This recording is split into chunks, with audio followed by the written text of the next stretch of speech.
Président, la République démocratique du Congo salue votre présence, Monsieur Massad Boulos, conseiller principal aux affaires africaines et arabes du président Trump, et remercie Madame Viviane Van de Peer, représentante spéciale adjointe pour la protection et les opérations au sein de la mission des Nations Unies pour la stabilisation en République démocratique du Congo pour son exposé. Nous saisissons également cette occasion pour rendre hommage au personnel de la MONUSCO qui continue d'accomplir son mandat dans des conditions particulièrement difficiles et dangereuses.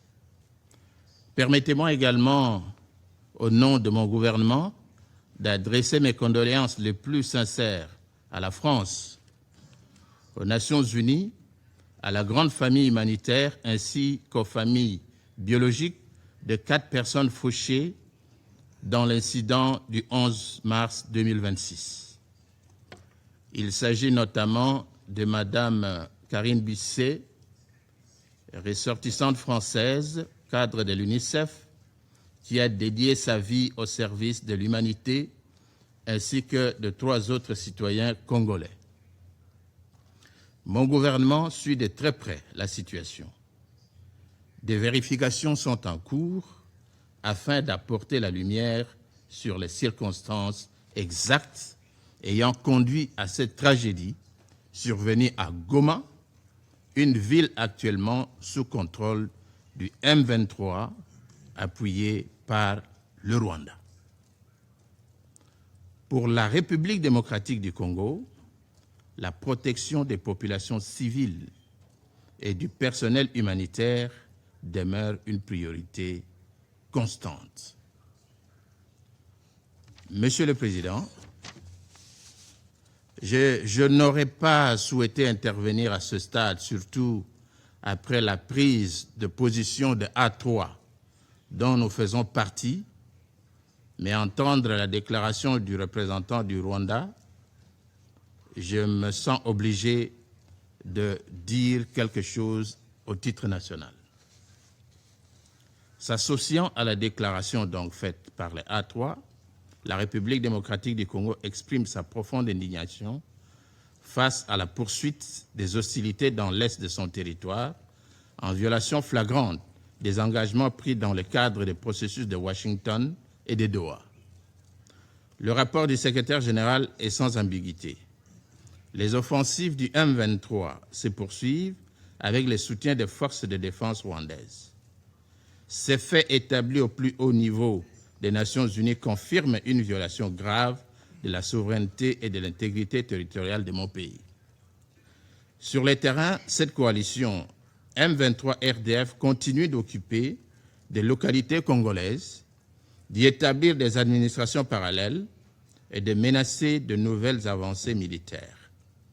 Les conséquences pour les populations civiles sont dramatiques. Des centaines de civils ont été tués, dont des femmes et des enfants.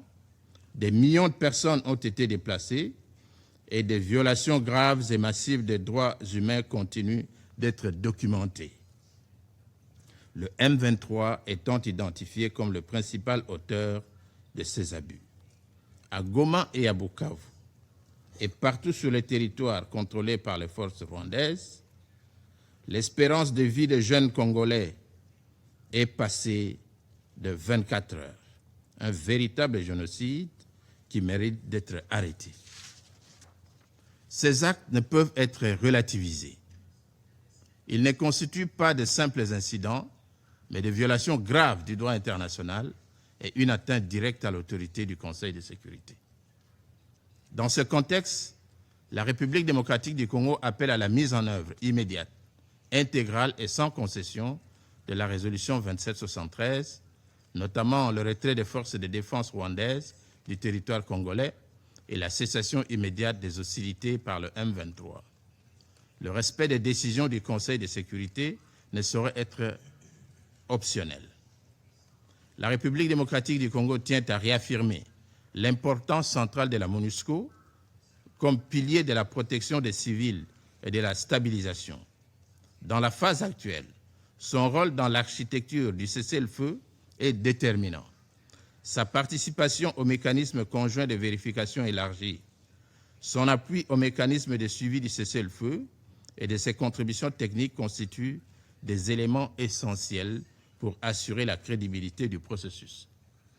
Le renforcement du rôle de la MONUSCO dans le monitoring du cessez-le-feu est indispensable pour garantir la transparence, la vérification indépendante et la responsabilisation des parties.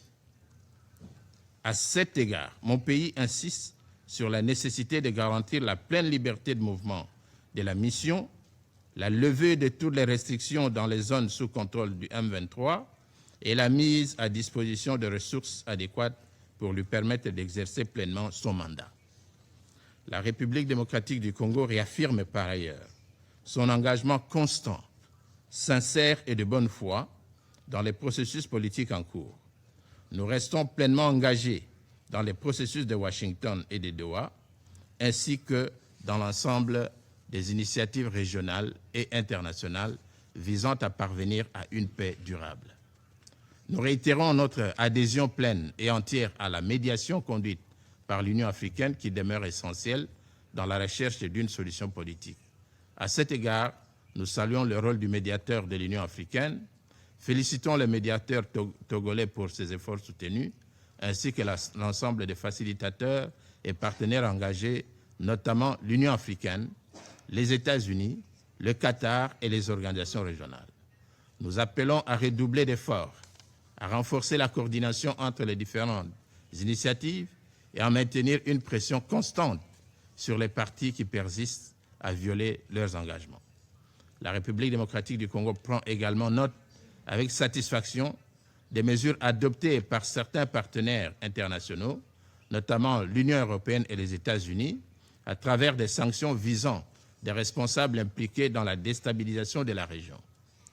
Ces mesures constituent un signal important et doivent être renforcées afin de mettre fin à l'impunité. Monsieur le Président, la République démocratique du Congo réaffirme son droit légitime à restaurer pleinement son autorité sur l'ensemble de son territoire. Aucune solution durable ne pourra être envisagée sans le respect strict de son intégrité territoriale. Le démantèlement des administrations parallèles et le rétablissement effectif de l'autorité de l'État. La position de mon gouvernement est claire. Il ne peut y avoir de paix sans respect de la souveraineté. Il ne peut y avoir de processus crédible sans mise en œuvre des engagements et il ne peut y avoir de stabilité sans responsabilité. La République démocratique du Congo ne manque ni de volonté ni d'engagement. Ce qui est attendu aujourd'hui, c'est une action résolue, cohérente et collective pour faire respecter les décisions de ce Conseil et mettre fin aux souffrances du peuple congolais. Le moment n'est plus aux déclarations d'intention, il est à l'action. Permettez-moi pour terminer, Monsieur le Président, sans abuser de votre temps, de répliquer succinctement à ce que le représentant du Rwanda venait de dire, notamment en ce qui concerne le FDLR et les discours de haine. Ce sont des choses sur lesquelles nous sommes revenus plusieurs fois. Je ne vais pas en abuser. Je voudrais tout simplement dire que les FDLR dont le Rwanda parle sont des citoyens rwandais et que la plupart d'entre eux se trouvent sur le territoire qui est contrôlé actuellement par le Rwanda, c'est-à-dire l'est de la RDC, la partie de Goma, la partie de Bukavu. Nous avons accepté de collaborer à cette activité pour apporter la paix chez nous. Et nous sommes disposés à exécuter les obligations qui nous incombent à ce titre-là. Le discours de haine dont ils ont parlé, c'est finalement quelque chose qui nous étonne, car le Rwanda s'est permis d'envahir le territoire de tout un pays, mais craint un discours de haine alors qu'il conduit un génocide sur le territoire de la République démocratique du Congo. L'exploitation des ressources naturelles. Il nous a pris 30 ans pour convaincre ce Conseil que les minerais exportés par le Rwanda sont exploités sur le territoire congolais. Dieu merci que la vérité a fini par triompher. Aujourd'hui, je crois que ce Conseil a compris. Et nous croyons aussi que la communauté internationale a compris. Monsieur le Président, je ne vais pas abuser de votre temps. J'ai dit et je vous remercie. Bonjour. à tous les amoureux de la lecture. Aujourd'hui, je vous apporte un livre, Autopsie de l'injustice contre le père au tribunal de la famille. Dans ces livres, on nous explique l'expérience de mariage et l'expérience des couples en Europe, en Afrique et partout dans le monde. Ce livre est écrit par un Congolais, détenteur d'un doctorat en philosophie. On traite plusieurs questions dans ces livres. Pour tous ceux qui veulent acheter ces livres, contactez le numéro affiché ou écrivez par mail. Ça va beaucoup aider la jeunesse, surtout les jeunes mariés et tant d'autres qui sont dans ces processus, à voir comment gérer tous ces problèmes.